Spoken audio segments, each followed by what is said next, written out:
सरकार हमेशा की तरह मैदान से भागती भी नजर आई और जज साहिबान ने उनकी दरख्वास्त को माना। ये अफसोस की बात है, नहीं मानना चाहिए था। कभी कभी आवाम की पल्स को भी देखना चाहिए कि नेशन की पल्स क्या है, कि हज़ारों लोग आज बाहर मौजूद हैं, बड़ी दिक्कत से आज हम अंदर एंटर हुए हैं। ईद से पहले का आज वर्किंग डे था, लास्ट वर्किंग डे था। कंट्रोवर्शियल केस है, कंट्रोवर्शियल सज़ा है। कपल को रिपीटेडली प्रोसिक्यूट किया जा रहा है। ख़वातीन को तो छोड़ दिया जाता है जंगों में भी और ऐसे मुकदमात में भी, और ऐसे मौक़ों पे तो ख़ास तौर पे छोड़ दिया जाता है। 7 साल की बुशरा इमरान को सज़ा है और उनको ऐसे मुकदमे हमारे पास मौजूद हैं कि 20 दिनों के अंदर जजों ने सज़ा के फ़ौरन बाद सज़ा मुअत्तल की। ये अब 6 महीने होने को आ गए हैं। तो यहाँ पर अर्ली हियरिंग ही नहीं लगती, केस फिक्स ही नहीं होता, इम्पॉसिबल हो गया है। Islamabad high court has become impossible now कि यहाँ पर कोई केस लगे, यहाँ पर सुनवाई हो। लोगों ने कहा आपको क्या मिला है आज दिन तक नए चीफ साहब से? मैं क्या कायम मकाम चीफ साहब से कुछ भी नहीं मिला आज दिन तक। और मैं उम्मीद करता हूँ कि वो जल्द इस बात का नोटिस ले लें कि जो भी देना है, मैंने आज उनको यही कहा, मैंने कहा रिजल्ट दे दें, मैं ये नहीं कह रहा आप जमानतें ले लें। आपने जो फैसला फरमाना है आज वो फैसला फरमाएं। आप सरकार को इस बात पर आज केस और प्रोसीडिंग्स को एडजर्न ना करें कि वो ये आज इतने बड़े केस में आके कह रहे हैं हमें कल रात को इतला मिली है कि ये मुकदमा है और मेरे पास तो फाइल भी नहीं है। ये बातें ऐसे मुकदमों में अच्छा करता हुआ वकील अच्छा ही नहीं लगता। और दूसरी बात मैं ये कहूँगा कि प्रोसिक्यूटर जनरल नैब को, चेयरमैन नैब साहब को इस बात का नोटिस लेना चाहिए कि आपके वकला, जिनको मैं बहुत कॉम्पिटेंट वकील समझता हूँ, बड़े मंजे हुए, बड़े सीजनड, उनको मौका देना चाहिए, उनको अपॉर्चुनिटी देनी चाहिए कि वो आके ऐसे मुकदमात में, वो technically they are very sound, बहुत अच्छा कोर्ट को वो असिस्ट करेंगे। उनके हाथों के बने हुए केस हैं, उनके होते हुए बार के वकील ना ढूंढें, और अगर ढूंढते हैं तो उनको टाइम पर लाएं, टाइम पर पेश करें। या फिर प्रोसिक्यूशन डिपार्टमेंट, प्रोसिक्यूटर जनरल साहब भी और नैब भी ऐसे तमाम वकीलों को फिर उनको थैंक यू वेरी मच कह दें अगर आपने उनको यूज़ नहीं करना उनकी सलाहियतों को। तो आज जो मैं मुकदमा लड़ रहा हूँ, मैं उन प्रोसिक्यूटर्स का लड़ रहा हूँ जिनको ऐसे केसेस में मौका नहीं दिया जाता। क्यों नहीं दिया जाता मौका? क्या काजी फायज ईसा पहले ही इस पर ऑब्जर्वेशन दे चुके हैं कि मुकदमात के ऐसे डिपार्टमेंट्स, जब आपके पास इतने काबिल वकील होते हैं तो उनकी मौजूदगी में आप स्पेशल प्रोसिक्यूटर्स क्यों इंगेज करते हैं?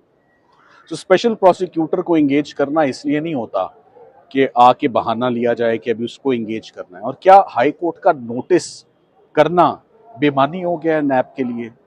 नैब को नहीं पता था कि आज ये हेयरिंग है, और ये हेयरिंग बहुत मुश्किल से ली गई है, और इसके ऊपर बहुत सारी, ये केस बहुत कंट्रोवर्शियल है, ये सियासी नौयत का केस है, और इसमें अवाम के अंदर एक मायूसी की लहर, फैसला आ जाता जो भी अगर उन्होंने इन्वॉल्व है, फाइनेंशियल करप्शन है तो आज सामने आती। मगर ये सबसे अच्छा अंदिया फिर यही है कि जिस मुकदमे में हम आते हैं और जिस मुकदमे को हम शुरू करने की बात करते हैं, उस मुकदमे से सरकार हमेशा 2-2.5 साल से आपने देख लिया भागती हुई नजर आती है। बड़ी मुश्किल से काबू करते हैं, और काबू करके तो रिजल्ट उनसे लेते हैं। तो उम्मीद करते हैं कि 7 दिन के बाद की तारीख मिली है, और उस तारीख पे वकील साहब मुकम्मल तैयारी से आएंगे। जो भी स्पेशल केस है, जो भी स्पेशल अपॉइंटमेंट है, he would come fully prepared to assist the court, और बहाने नहीं बनाए जाएंगे कि अभी मैंने केस तैयार करना है।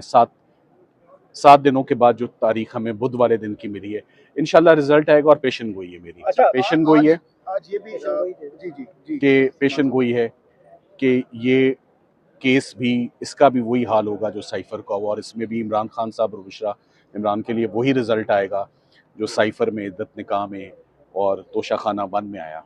इमरान खान साहब के लिए ये आखिरी मुकदमात, और ये आखिरी मुकदमात को गिराना बहुत मुश्किल इसलिए नहीं हुआ कि केस बहुत टफ है, इसलिए मुश्किल हुआ है कि हमें जो आगे से एटीट्यूड मिल रहा है सरकार की जानिब से, और केसेस को लगवाने से और फिक्स होने के बाद से, उसमें हमें बहुत मायूसी है कि इस्लामाबाद हाई कोर्ट अपने फंक्शंस ही जो है वो परफॉर्म नहीं कर रहा। जो उनका अपील का एक रोल है, उनके नोटिस का एक रोल है, वो उस पर कोई अमल दरामद नहीं हो रहा। सवाल अच्छा पूछिए। सर, ये बताइएगा कि आप साइफर केस में भी आपने देखा, दीगर केसेस में भी देखा, आमिर फ़ारूक साहब की अदालत में जब फैसले होते हैं तो उनको भी कई महीने तक रखा जाता है, अनाउंस नहीं किया जाता। आपके मुताबिक ये केस आधे घंटे की मार थी, तो क्या समझते हैं अगर अगली तारीख पे ये आधा घंटा लेती है सरकार तो फैसला फौरी तौर पे सुना दिया जाएगा, या फिर कई महीने लगेंगे इसमें भी? ये फैसला, ये हेयरिंग जमानतों की हेयरिंग है, सस्पेंशन ऑफ सेंटेंस की है। इसमें ज़्यादा बहस की इजाज़त भी नहीं होती, टेंटेटिव असेसमेंट करनी होती है। चूंकि हाई प्रोफाइल केस है, मैक्सिमम 45 मिनट मैं ले लूँगा, और मेरा ख्याल है आधा घंटे से ज़्यादा सरकार नहीं लेगी।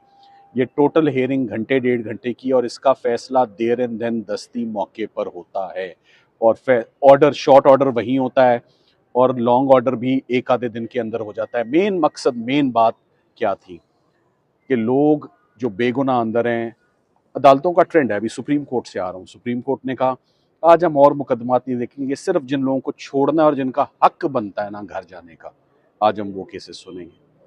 तो आज हमारा हक बनता था हेयरिंग का, जिसका मुझे यकीन है प्रोसिक्यूटर जनरल साहब नैब के, वो बहुत सीजनड और एक रिस्पॉन्सिबल ऑफिसर हैं, और चेयरमैन नैब इस बात का आज नोटिस लेंगे कि आज नैब की जानिब से एक वकील भी पेश नहीं हुआ था। ये डिसअपॉइंटिंग बात है। Thank you very much. अच्छा, लास्टली बताएं इस बात का आज नोटिस लेंगे कि आज नैब की जानिब से एक वकील भी पेश नहीं हुआ था। ये डिसअपॉइंटिंग बात है। Thank you very much. अच्छा, लास्टली बताएं सलमान सफदर साहब, आज बहुत से लोग कह रहे थे अगर खान साहब की जो है सजा मुअत्तल नहीं होती, लेकिन बुशरा बीबी के हवाले से बहुत सी उम्मीदें थी लोगों को कि वो कम से कम ईद से पहले बाहर आ जाएंगी। क्या आपके माइंड में भी ये चीज़ थी उनकी रिहाई को लेकर? ये मेरे सिर्फ माइंड में नहीं थी, इसकी मैंने कोशिश भी की। उसकी 4 वजूहात थी। खातून है, उनके खिलाफ कोई एविडेंस नहीं है, उनको नैब ने कभी अरेस्ट ही नहीं किया था इस केस में, उनकी इस केस में प्री अरेस्ट बेल हो गई थी। तो जब और ईद फैक्टर था, तो मेरा ख्याल था ये 4-5 वजूहात और कुछ ऐसे फैसले मौजूद थे कि खवातीन को सजा होते ही अदालतें बड़ा दिल रखती हैं और कहती हैं नहीं, बहाने और लोगों के लिए चलेंगे, खवातीन बच्चों के केसेस में नहीं चलेंगे, हम उनको फौरन सुनेंगे भी और मेरिट पर फैसला करेंगे। तो हमने जज साहब को बार बार कहा कि आप उनका केस तो सुन लें। उन्होंने कहा जब स्पेशल प्रोसिक्यूटर आता है तो वो दोनों केसेस में आता अच्छा सर, अल कादर केस के अलावा भी कोई केस आप समझते हैं कि जो इमरान खान साहब को मजीद अंदर रख सकता है? इसकी समाअत तो 7 दिन बाद आप देखेंगे और आधा घंटा और 45 मिनट की ये समाअत आप कह रहे हैं। इसके अलावा कौन सा केस है जो इमरान खान को मजीद अंदर रख सकता है? अब जो मजीद अपना बंदोबस्त के तरीके मैं सोशल मीडिया पे नहीं बताने वाला, आप फिर मुझसे पूछ लीजिएगा। और कोई केस नहीं है जो मौजूदा है। बनाने को झूठे मुकदमा जितने मर्जी आप बना लें, क्या फ़ायदा? बनता है, गिर जाता है, इतना पैसा खर्च होता है। मैं पहले भी कह चुका हूँ, try to find out cipher case में हुकूमत का क्या एक्सपेंडिचर हुआ, क्या एक्सपेंस हुआ। I think this is the most expensive trial prosecution in the history of Pakistan. क्या रिजल्ट आया साइफर का, वो आप सबको मालूम सर, है। आपने कहा कि इमरान खान के खिलाफ जो फैसले आते हैं उनका पहले से मालूम हो जाता है। ये जो फैसला है अल कादर केस, क्या आप समझते हैं इसका भी पहले से पता है कि जी, मैंने आज ये कहा है कि उसका पहले से पता मीडिया वालों को होता है, लिहाजा आपको पता होगा। आप बहुत अच्छे से जानते हैं कि क्या फैसला आना है, कब आना है, किस तारीख को आना है, किस डेट को आना है, कितने बजे आना है। तो आज मैंने यही कहा कि जो फैसला वक्त से पहले मीडिया वालों को पता है, विद एक्यूरेसी, विद प्रिसीजन, तो वो फैसला इसी बात पर अनसेफ हो जाता है कि क्या जज साहिबान और लोगों से डिस्कस करते हैं इतला। जजेस are not suppose to share their findings और डिटर्मिनेशन के पॉइंट्स, या तारीख कब होगी, या मैं कितनी सज़ा दूंगा, कितनी सज़ा दूंगा। ये बात मीडिया में आना बहुत डेंजरस बात है। बात किधर जाएगी? बात बहुत आगे जा रही है। आप लोगों को वक्त से पहले, मैं तो आपसे पूछ रहा हूँ, आप जो मुझसे सवाल पूछ रहे हैं ना, मेरा दिल कर रहा है आपसे कैमरे मैं ले लूं। ये सवाल अब मैं आपसे पूछना शुरू करूं। सुन ले मेरी बात, कि ये कैमरे मैं आपसे ले लूं और मैं सवाल आपसे पूछूं, बताएं ना ये फैसला कब आएगा और उसमें क्या होगा, किसकी जमानत हो जाएगी, किसकी नहीं, और कोई सवाल अच्छा सर, ये बताइए नहीं।